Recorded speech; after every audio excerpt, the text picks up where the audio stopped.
In this problem, we have two parabolas to graph. I know it's a parabola because we have f of x equals negative x squared. So since your x is, the variable is squared, that's a quadratic equation, and that graphs as a parabola. So what we're going to use to graph this is the parabola tool over here. Kind of hard to see. Let's see. So it's over in this area. So we're going to click on that parabola tool when we're ready. And what we need to do in order to be ready is we need to get 3 points. So you're going to have to click on 3 separate points, and then the software will draw the parabola for you. So let's get our first point for f of x equals negative x squared. If I plug in 0 for x, I get 0 for y. So that's a point, and I can go ahead and graph that on my axes. So they're a little bit small. Let's see. Let me make that a little better. There we go. So I zoomed in on there, and we have 0, 0. Next I'll plug in 1 for x. And if x is equal to 1, then y is equal to negative 1. We take 1, square it, we get 1, put the negative on it, and we have the point 1 comma negative 1. So again, I'll zoom in, and x is positive 1, y is negative 1. So here I have a point there.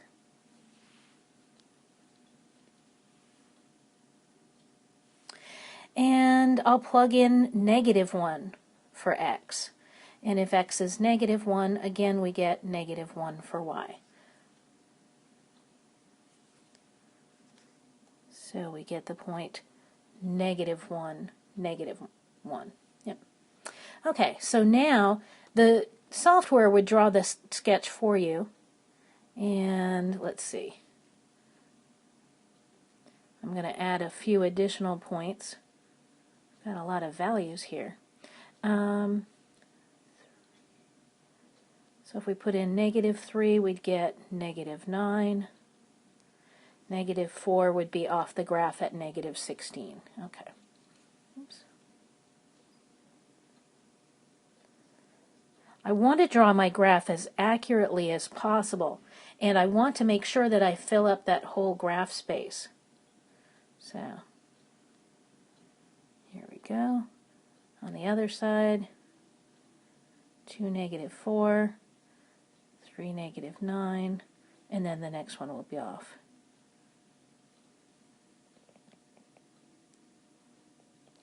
Okay. So there's my first parabola. And that's f of x equals negative x squared. Now we want to graph g of x. And we want to use the information that we already have. Notice that the functions are fairly similar to each other. The only difference is that in g of x we have a plus 7.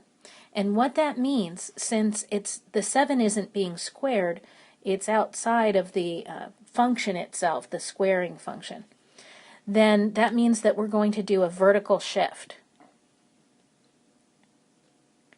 And that means that every point that we graphed needs to be moved up 7 units. So we'll have the points 0, 7, because 0 plus 7 gives me 7. 1, and now we need to take negative 1 plus 7, and that gives me 6. And negative 1 will also have a y value of 6.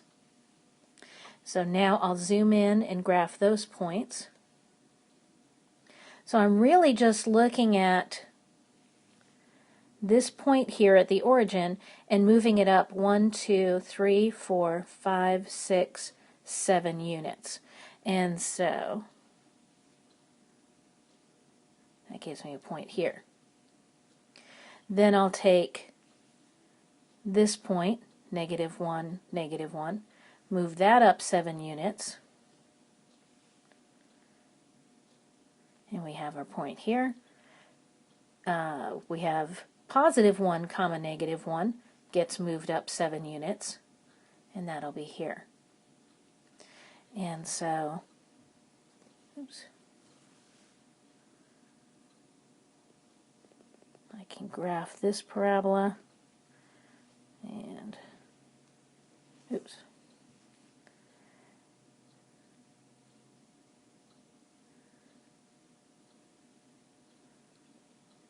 I should really keep this going off the graph here.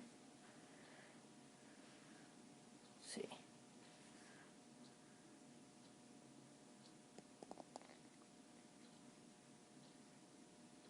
And there we go.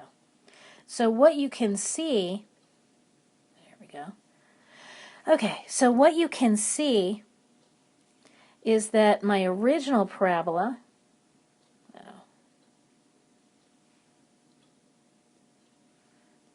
let me see what I can do with this. Well, let's do this. Okay, so my original parabola is really just shifted up 7 units. So it's the same exact graph, just moved, every point is moved up 7 units exactly. Okay. And so those are my two graphs. And remember that you want to use this parabola function over here to graph using your 3 points. And in the software, then it's very easy and you get nice parabolas. When you're drawing this on your exam, then you need to make sure that your graph is fairly accurate, and you want it to fill up this whole graph space. So just keep that in mind. And that is our answer.